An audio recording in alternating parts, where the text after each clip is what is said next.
Olá, então vamos à questão 1.31 do livro. Uma área de uma parede composta com as dimensões apresentadas abaixo apresenta temperaturas uniformes de 250 graus Celsius nas superfícies da esquerda e da direita, respectivamente.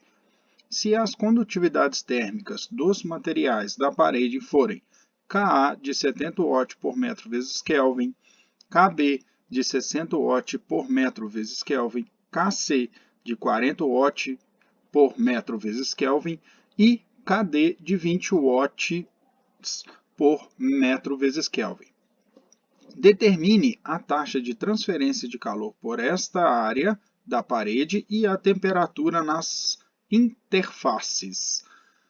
Bom, foi dado este desenho onde a gente tem a interface A, interface B, a interface C e a interface D, em que a gente pode observar a altura dela, a largura e o comprimento, a altura e largura dela. Aqui, a temperatura da face A é de 200 graus Celsius e a temperatura da face D é de 50 graus Celsius. Temos os dados do problema, que é uma parede que ela é composta com 4 materiais diferentes, cuja temperatura da interface A é de 200 graus Celsius, a interface D é de 50 graus Celsius e as condutividades respectivamente. E o que está se pedindo neste exercício? Ele quer calcular a taxa de transferência de calor e a temperatura nas interfaces.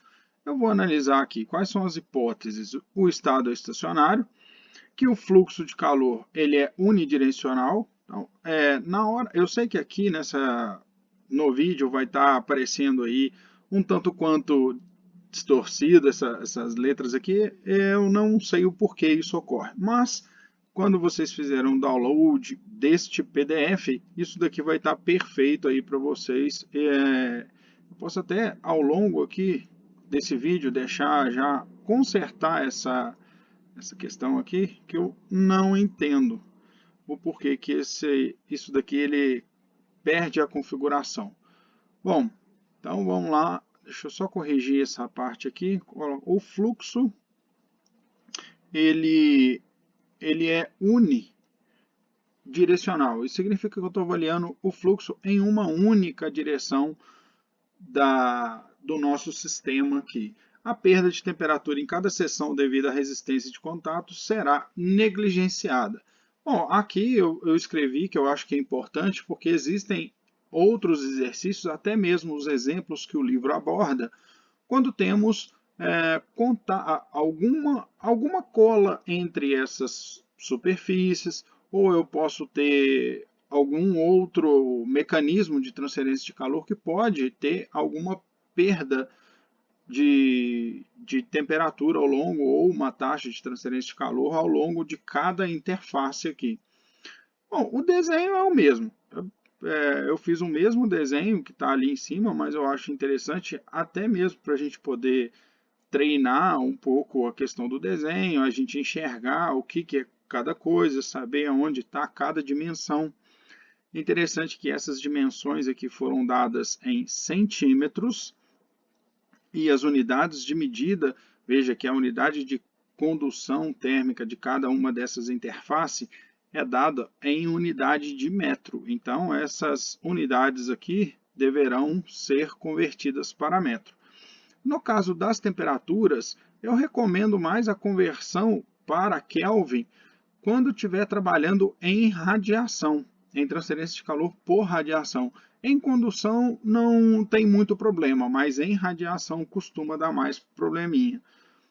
Bom, como esse calor ele é conduzido por várias paredes planas e com um bom contato térmico, essa taxa de calor é a mesma em todas essas partes. Então, para a gente resolver isso, o ideal é a gente montar um circuito termal, seja ele em série ou em paralelo. A gente pode trabalhar ou somente em série, ou um circuito em paralelo, ou um circuito misto. E é o mesmo sistema de circuitos elétricos. Então, eu montei aqui um circuito termal, em que eu tenho a temperatura quente, a resistência de ar, a temperatura das interfaces B e C. Eu tenho a temperatura após a interface B e C, que vai até D. Tenho a resistência em D, tenho aqui essa resistência B e C, que elas estão em paralelo. E depois, por fim, a temperatura final do nosso sistema. Então, para facilitar essas contas, o que eu fiz inicialmente? Trabalhei com as resistências. Qual é a resistência em A, qual é a resistência em B, em C e em D? Porque a resistência, quando a gente pega a equação 1.4, nada mais é do que a espessura pela condutividade vezes a área. Então, eu calculei a resistência em A, a resistência em B, a resistência em C e a resistência em D. Então, com isso, eu faço a soma de todas as minhas resistências para que eu veja qual é o valor. Eu busco um resistor, vou fazer a soma desses resistores para que eu obtenha uma resistência equivalente. Note que no circuito em paralelo, a gente pode fazer a razão do produto pela soma, assim como, estou repetindo mais uma vez, que é semelhante ao circuito elétrico, dado dois resistores. Então, fazendo a soma desses circuitos, desses resistores, a gente obtém a resistência equivalente de 0,77 Kelvin por watt. Então, agora, quando a gente tem, pegando lá essa resistência equivalente à equação 1.3, a gente pode aplicar a equação de transferência de calor e obter a taxa líquida total, o quanto que vai ser transferido de calor de uma face até a outra, em que a taxa líquida de transferência de calor é dado pela variação de temperatura pela resistência equivalente. A variação de temperatura aqui em graus Celsius ou em Kelvin, a gente tem a mesma quantidade, dividido pela resistência equivalente que já foi determinada, a gente chega a um resultado de 194,8 watt. Vocês podem observar que quando a gente trabalha com as unidades de medida, de fato, a gente está no caminho correto para a resolução do problema. E na letra B, como que a gente faz para determinar a temperatura das interfaces? O que eu fiz? Eu peguei parte do circuito, que é a que eu quero determinar de temperatura, e desenhei o circuito. Veja que quando eu pego a primeira parte do circuito, eu tenho a temperatura da face A, da superfície A, tenho a taxa de condução total de calor, que é o que vai ter a mesma em todas as partes. Temos a temperatura de A, B e C ali, a resistência que eu tenho entre a temperatura quente e a temperatura da face B e C.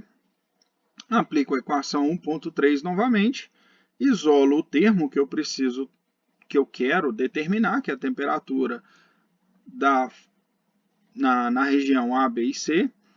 A gente chega a uma temperatura de 185,53 graus Celsius. Veja que eu escrevi a questão das mesmas variações e, trabalhando aqui as unidades de medida, a gente de fato pode fazer a subtração entre unidades de medidas de mesma grandeza. A gente está falando de unidade de temperatura por unidade de temperatura. Então, de fato, a gente vai obter aqui uma unidade de temperatura como solução. E para a próxima parte, que é a temperatura entre B, C e D, a gente tem de novo, eu selecionei a parte do circuito com o qual eu quero determinar a temperatura, veja que eu tenho todas as informações. A gente tem que a condução é a mesma em todas as faces, a temperatura fria, a temperatura lá, a parte final da face D, temos a resistência em D. Assim, eu aplico a mesma equação 1.3, isolo o valor da temperatura, que é o que eu quero determinar, e assim eu chego a 157,14 graus Celsius entre a transição de B e C para a D. Bom, pessoal, no mais, muito obrigado, abraços e até a próxima questão.